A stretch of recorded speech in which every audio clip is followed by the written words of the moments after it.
After this I looked, and there before me was a great multitude that no one could count, from every nation, tribe, people, and language, standing before the throne and in front of the Lamb.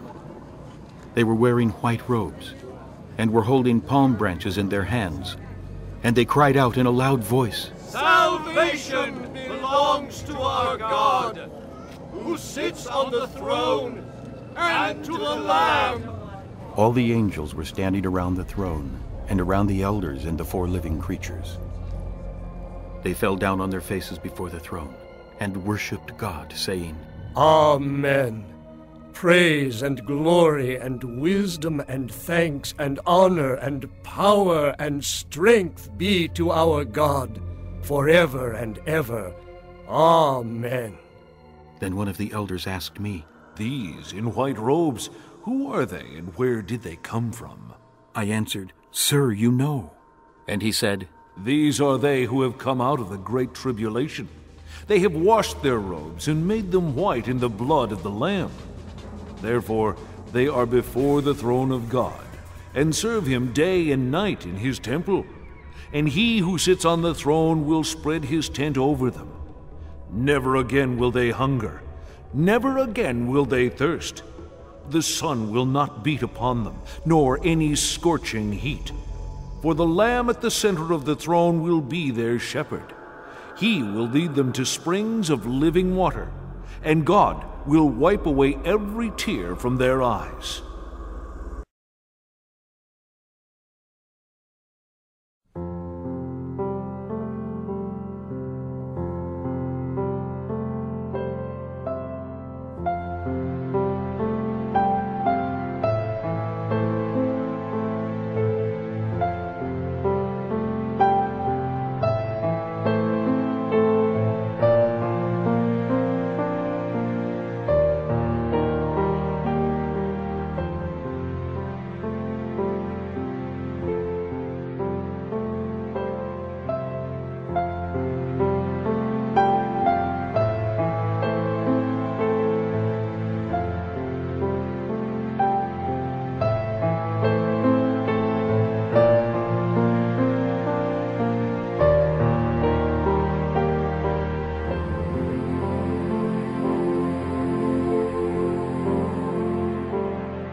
Chapter 25.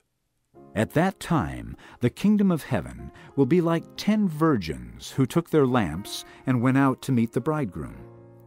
5 of them were foolish, and 5 were wise. The foolish ones took their lamps, but did not take any oil with them. The wise, however, took oil in jars along with their lamps. The bridegroom was a long time in coming, and they all became drowsy and fell asleep.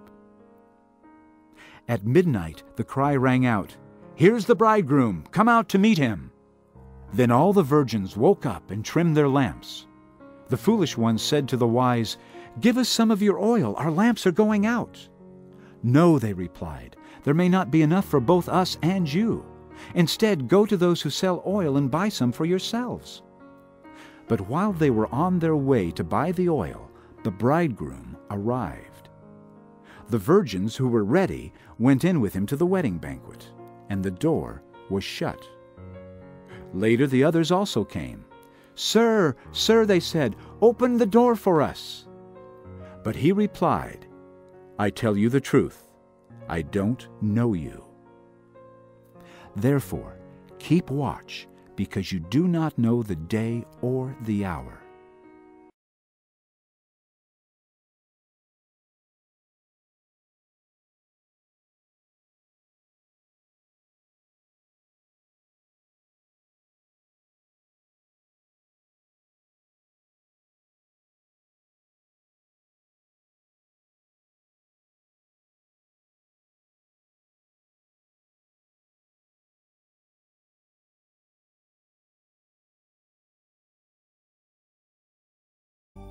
Then I saw another beast coming out of the earth. He had 2 horns like a lamb, but he spoke like a dragon. He exercised all the authority of the first beast on his behalf, and made the earth and its inhabitants worship the first beast, whose fatal wound had been healed. And he performed great and miraculous signs, even causing fire to come down from heaven to earth in full view of men. Because of the signs he was given power to do on behalf of the first beast, he deceived the inhabitants of the earth. He ordered them to set up an image in honor of the beast who was wounded by the sword and yet lived. He was given power to give breath to the image of the first beast, so that it could speak and cause all who refused to worship the image to be killed.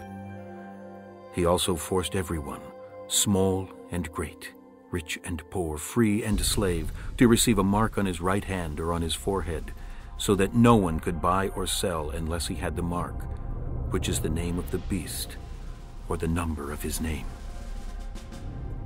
This calls for wisdom. If anyone has insight, let him calculate the number of the beast, for it is man's number. His number is 666.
No one knows about that day or hour, not even the angels in heaven, nor the Son, but only the Father.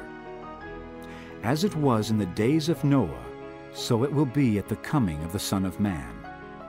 For in the days before the flood, people were eating and drinking, marrying and giving in marriage, up to the day Noah entered the ark, and they knew nothing about what would happen until the flood came and took them all away.